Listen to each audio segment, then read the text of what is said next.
Fala galera! Estamos aqui mais uma vez, a segunda edição da TV Cultural.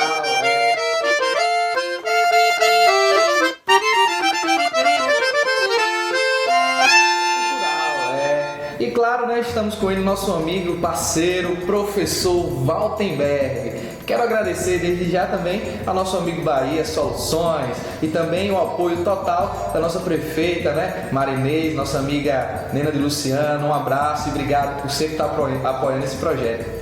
Waltenberg, vamos lá voltar para a segunda parte da TV Cultural, onde a gente contou o início, onde José e Januário, né, saíram lá de Canindé, no Ceará, né, passaram por Santa Brígida e outras localidades até chegar aqui ali onde se localiza a igreja, né, a igreja matriz da nossa cidade, a igreja católica.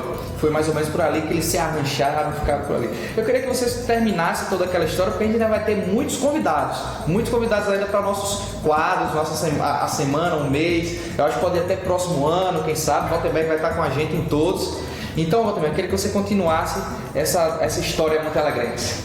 É isso, Matheus. Todos os montealegrenses e todos os brasileiros estamos aí. Contar a história é nós falarmos das origens da nossa população, do nosso povo, né? Muito interessante. Então, hoje nós vamos ordenar a história, principalmente com a parte de datas. Nós sabemos que história, ela está muito ligada às datas. As datas, elas servem para nos orientar exatamente no tempo, os acontecimentos, que é exatamente a partir daí que vem a credibilidade da história. De ficar por ali e criou a fazenda. É exatamente onde eu vou notificar, Matheus, a fazenda, toda a criação, todas as coisas que precisa ter uma fazenda, e ele criou, e ele habitou todo o tempo na produção da fazenda.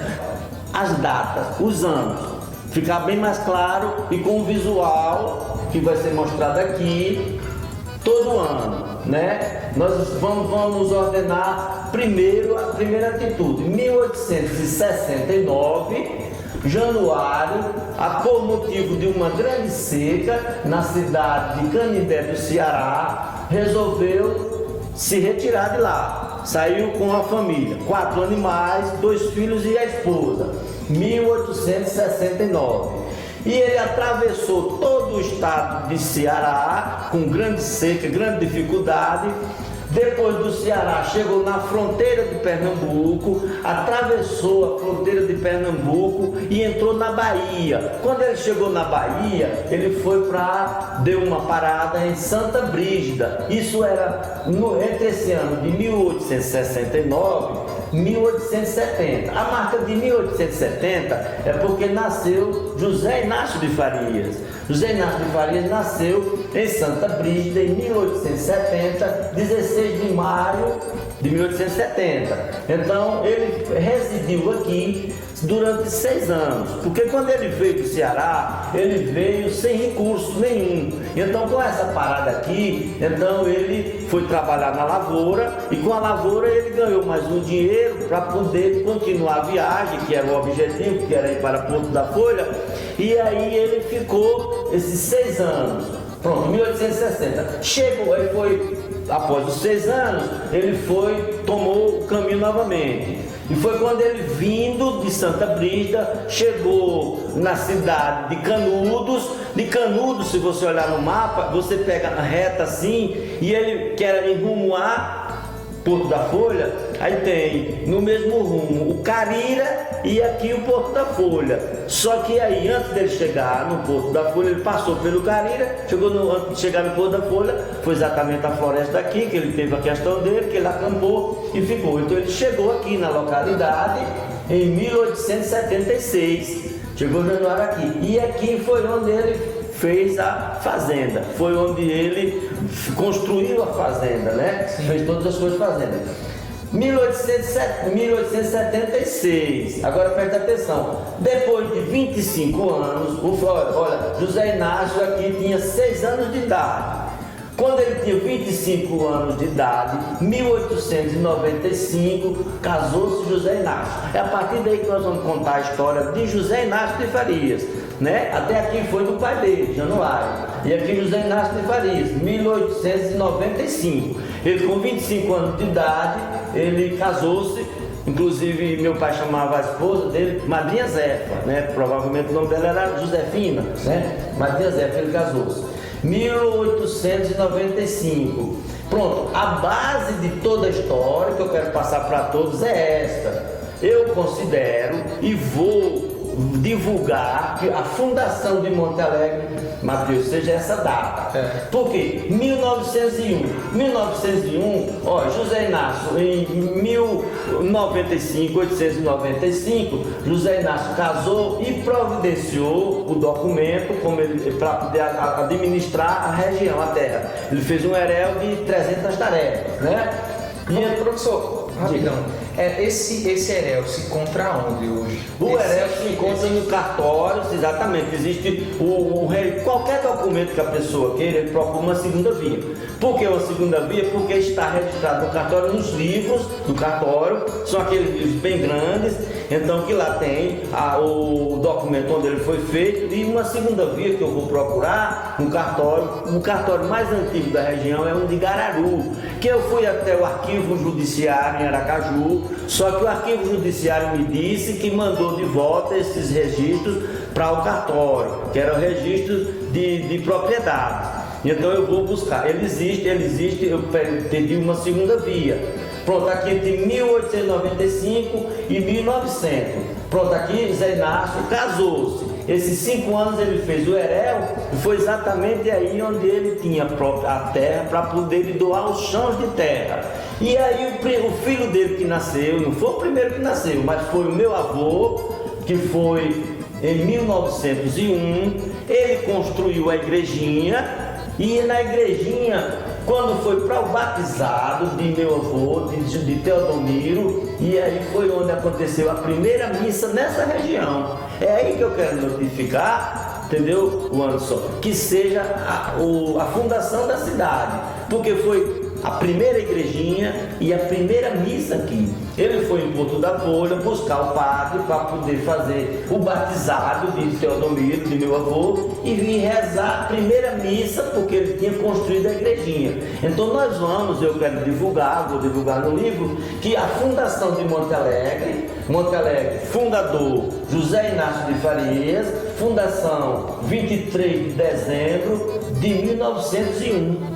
Essa é a notificação, porque a história ela deve ter as datas para que as pessoas se orientem, para ordenar na própria cabeça os acontecimentos. Então, no caso, na sua concepção, Januário não é o fundador de Monte Alegre, não é isso? No caso vai ser José Inácio de Farias. Porque Januário, ele é o primeiro habitante. Ele criou, ele fez, construiu a fazenda. Nós não podemos considerar que construir uma fazenda seja criar uma cidade. Sim. A nossa região está cheia de fazendas. Nem todas as fazendas se tornou uma cidade. Então é exatamente essa a pergunta de Mateus, é uma pergunta realmente que procede. Por quê? Porque a gente considera que a atitude, ele teve a atitude de sair de uma fazenda para um povoado, a partir dos incentivos que ele proporcionou. Ele doou o chão de casa, ali na redondeza da igreja, na faixa de, digamos assim, da primeira década, de 1910 até 1910, ali uma faixa de 10 a 15 casas que já residia. E você veja que Monte Alegre foi criado bem ordenado, um quadrozinho perfeito, uma igreja no meio, e aquele quadro, aquela rua começou a crescer primeiro por aquela rua que hoje é o fórum, bem do canto do fundo da igreja, vindo para cá. E aí galera, voltamos para o segundo take. Nós estávamos com a história onde saímos da fazenda para o povoado, onde se dá o povoado. E até eu quero perguntar ao professor se existem esses documentos, né? Ele já falou um pouco sobre o herel, mas aí eu quero saber um pouco mais sobre esses documentos, se existem esse documento ainda, e aí a gente vai seguir adiante com muito mais história. Agradecendo sempre nossos patrocinadores, ao o Anderson, né, o Bahia Soluções, agradecendo demais o apoio da prefeita. Obrigado de coração por sempre incentivar a cultura, né, na nossa cidade. Obrigado demais. E a todos vocês que estão assistindo, obrigado, nossos telespectadores, né, que estão assistindo a gente aí no canal no YouTube TV Cultural de Monte Alegre. Isso aí, eu contando a história nas redes digitais, redes sociais. Então, meu amigo professor Waltenberg, vamos voltar lá daquele ponto da fazenda ao povoado, a primeira missa que aconteceu. Então, fica à vontade.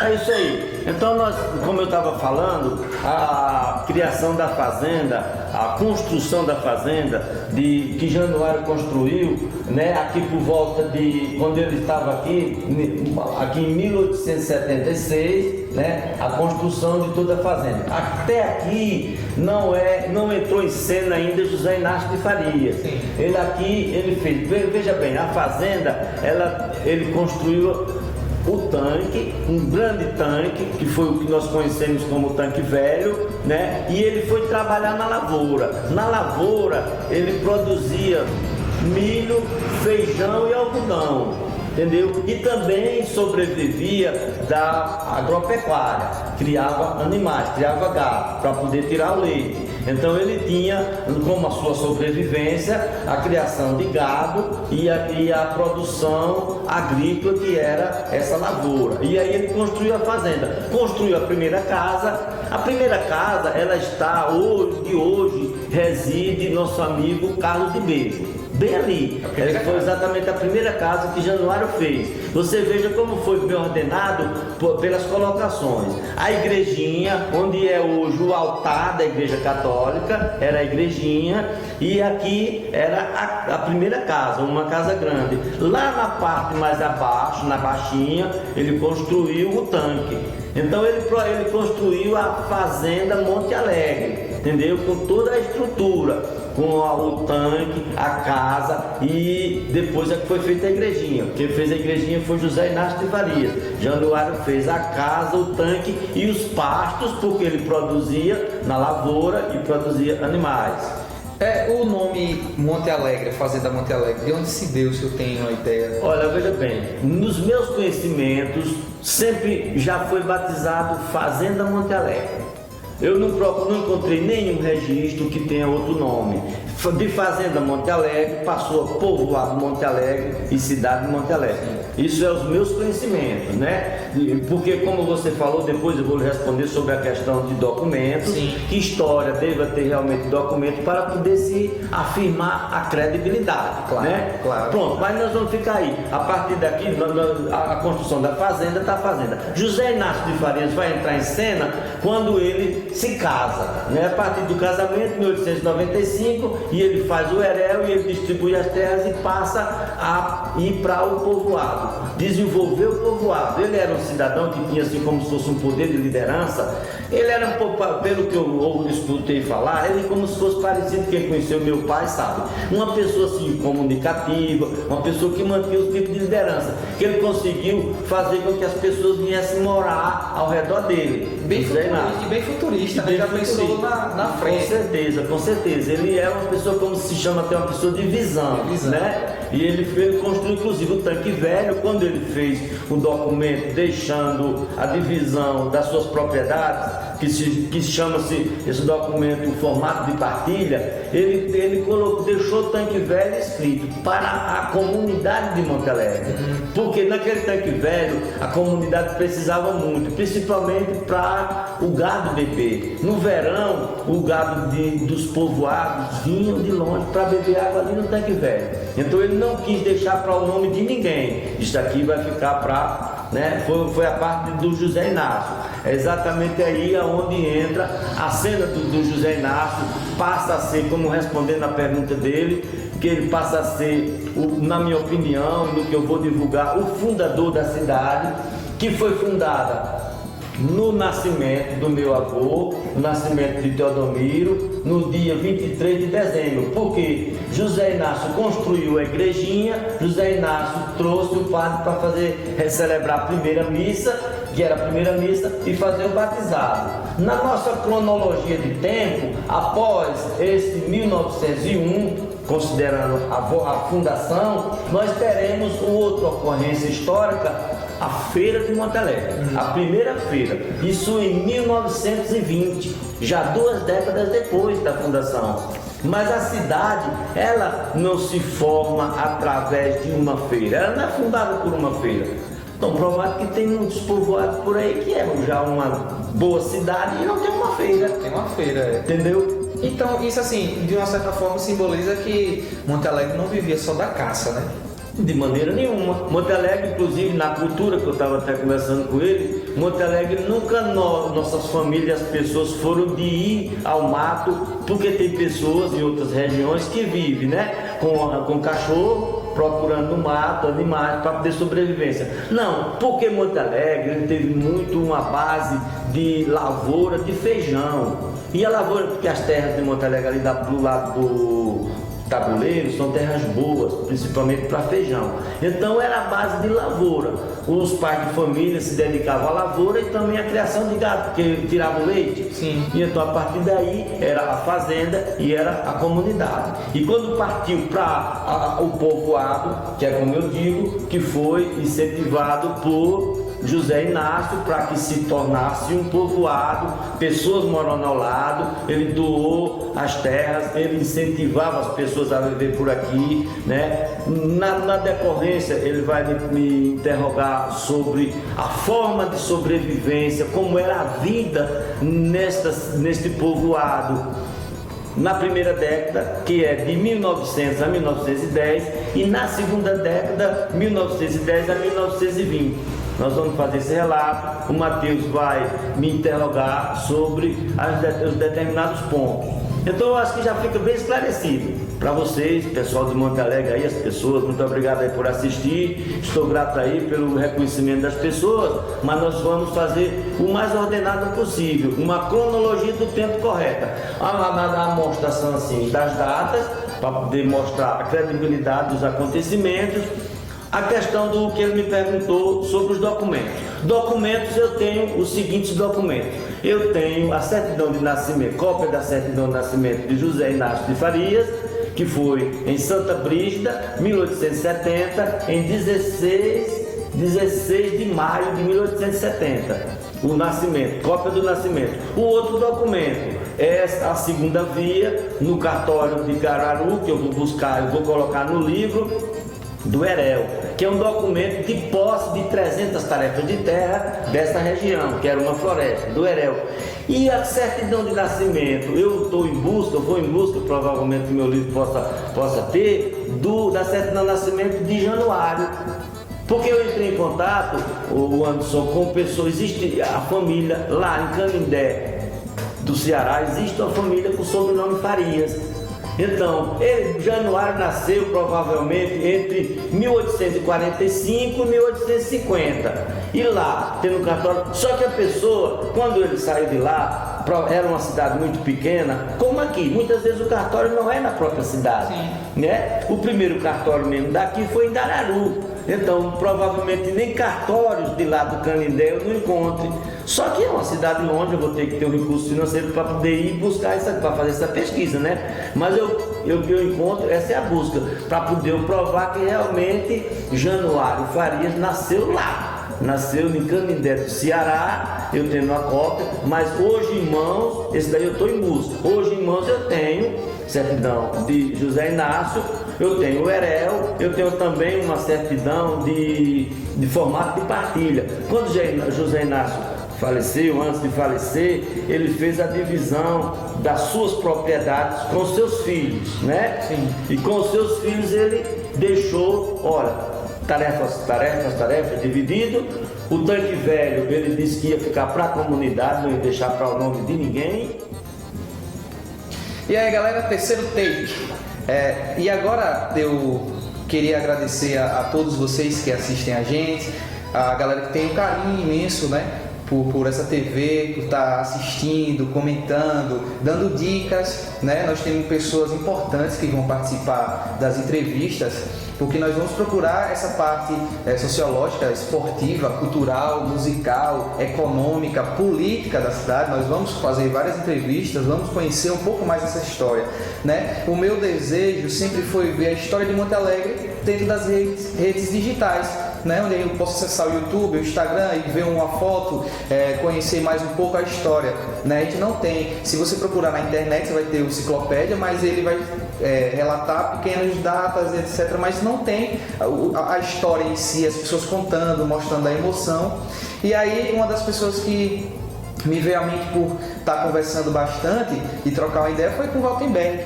E também nós temos a dona Valdete. Obrigado, Valdete. Dona Valdete também já escreveu um livro, uma pessoa muito importante para a história da nossa cidade, né? E juntamente com o Waltenberg vamos entrevistar ela, vamos saber também muito mais da história que ela tem, as buscas que ela fez, né? Fotos que ela também conseguiu resgatar, muito mais, né? E agora vamos para um ponto muito importante, que é saber como era o convívio na questão da saúde, na questão do trabalho, do comércio. Vamos saber um pouquinho com o Waltenberg sobre esse convívio que tinha no povoado, né, em direção ao povoado do Monte Alegre, para depois a gente fazer os convites por partes. Vamos saber o relato das pessoas, né, que tinham conhecimento, que o pai, que avô, que bisavô conviver, ou um dos fundadores do comércio, hospital, etc e tal. A gente vai saber sobre essas coisas aí, com esses convidados especiais que vamos ter aqui no programa, né? Mas agora eu quero saber de Waltenberg, o professor Waltenberg. O cara é demais, fera. Pronto, é o seguinte, ordenando as coisas, nós vamos agora partir para outra forma de história, né? Nós já colocamos as questões de data e até a fundação, né? Que foi a parte mais do relato da base. Nós fizemos toda a base da história, das origens da cidade, isso nós fizemos, que já estamos ali na fundação, 1901, então fundas. Agora eu quero relatar essa história, e vou fazer o meu livro com a base, relatando por décadas, os acontecimentos a década de 1900 a 1910, a década de 1910 a 1920, de 30, de 40, até chegarmos hoje. Sim, né? Sim. Então, nós vamos fazer o primeiro relato das duas décadas, 1900 a 1910, de 10 a 20, e nós vamos parar no programa de hoje aí, 20, que foi na criação da feira. O Matheus vai me interrogar sobre a convivência daquela comunidade naquelas duas décadas. E depois essa história vai ser relatado, vai ser muito interessante até nós chegarmos no Monte Alegre, quando passou a cidade, né? Sim. Na emancipação, que ainda é na década de 50. Aí vai ser a parte política, que muitas pessoas vão achar interessante, porque já é a própria política. Até 1950 não existia política dentro da cidade. A cidade dependia da política de outro, porque aqui era um município de Porto da Folha.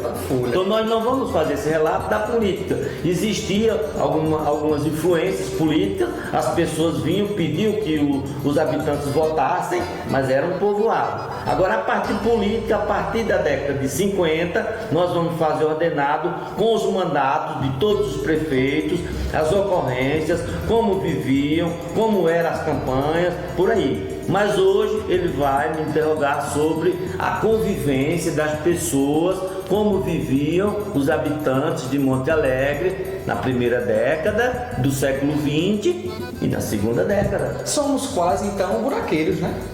Era a origem de lá, nós éramos povoados de Porto da Folha. Porto da Folha, então nós somos buraqueiros. Hoje não, somos monte alegrenses, né? É quase buraqueiro, temos metade buraqueiro, né? Temos metade Porto da Folha, Porto da Folhense, né? Mas isso é bonito, essa história. Muito interessante. Muito interessante essa história. Eu já fiz algumas perguntas sobre ao professor Waltenberg, sobre a Casa da Olinda, sobre a Pedra do Negro, ele me explicou. Então a gente vai chegar também nesses pontos, né? E a gente não tem uma certa data sobre essas coisas, né? Sobre a Casa da Olinda, que já encontrou meio vago. Então assim, isso vai ficar para outros pontos. Eu coloquei aqui porque a gente tem muita coisa para querer conversar, né, professor? Mas eu quero fazer a pergunta o professor sobre a questão como era cuidar da saúde, como era cuidar da saúde das pessoas do povoado. Falar de uma comunidade, falar de uma população, nós precisamos falar como ela vivia e uma base forte a saúde. Veja bem, a saúde era algo altamente complexo, era coisa difícil. As pessoas tinham, como tem hoje, que pedir muito a Deus para não ter problema. Porque na verdade, do que as pessoas, hoje nós sabemos o que mais mata, né? E está sempre no noticiário do que é que mais as pessoas morrem. Só que naquela época não era a mesma coisa de hoje, né? Hoje diz que mata do CA, que mata muito é o coração, uma porção de coisas diferentes. Naquela época, no primeiro década e segunda década do século XX, o que matava mais era parto, o que matava mais era mordida de cobra, o que matava mais era a mortalidade infantil. Era os três pontos que mais dava morte, dava óbito, né? Mortalidade infantil, muitas crianças, grande quantidade de crianças nascia, inclusive era assim como que não valorizar muito a vida da criança, né? Tinha muitas crianças que nasciam porque, veja bem, era muito a desnutrição devia ser muito grande. Os alimentos, sabe que uma senhora na gestação tem que se alimentar bem para ter todas as proteínas para que a criança se crie bem. E nessa época não tinha esses cuidados. Então a criança nascia muitas vezes desnutrida, nascia com qualquer problema de saúde e não tinha como socorro. Pronto, então as doenças básicas, a mortalidade era essa. Mortalidade infantil, morrer de parto, porque quando dava qualquer complicação, o parto ele era feito por chamada parteira. Eu nasci por uma parteira, dentro de casa. Na hora que a mãe dá as dores, corre na casa da parteira e vai buscar e ela vai fazer o parto, né? Mas quando tem qualquer complicação, vai morrer. Então, minha avó morreu de parto. Teria que Muitas pessoas morriam de parto. Então teria que ser na base da fé. Pronto, exatamente. Aí onde ia a cura? Tinha um problema. Quando tinha um problema, elas tinham 2 pontos de busca para poder se curar. Sim. Que era o chá.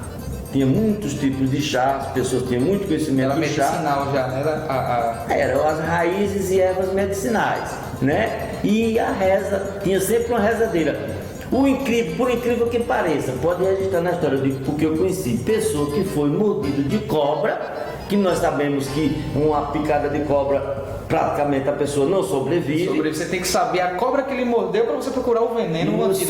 E o cidadão sobreviveu. Eu conheci cidadão que sobreviveu só com a reza. Só com a reza. É uma coisa muito interessante, parece até mas exatamente a reza. E aí a parte de saúde era essa que morria, e a cura era o chá e as rezas. E na educação? Precisa ter a educação. Tem a parte da educação. A parte da educação é o ponto de origem do analfabetismo do Brasil. Era verdadeiramente elitizado.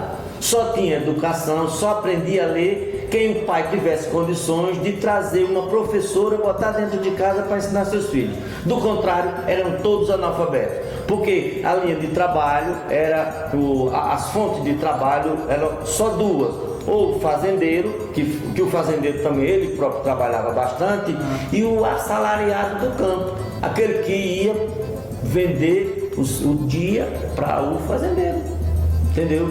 Então, gente, chegamos na terceira parte final do nosso programa da TV Cultural, agradecendo a todos. Altenberg agradece também a galera aí. Obrigado a todos, fico grato aí pela atenção, pelo que vocês possam assistir, se vocês queiram fazer comentários, ficamos gratos.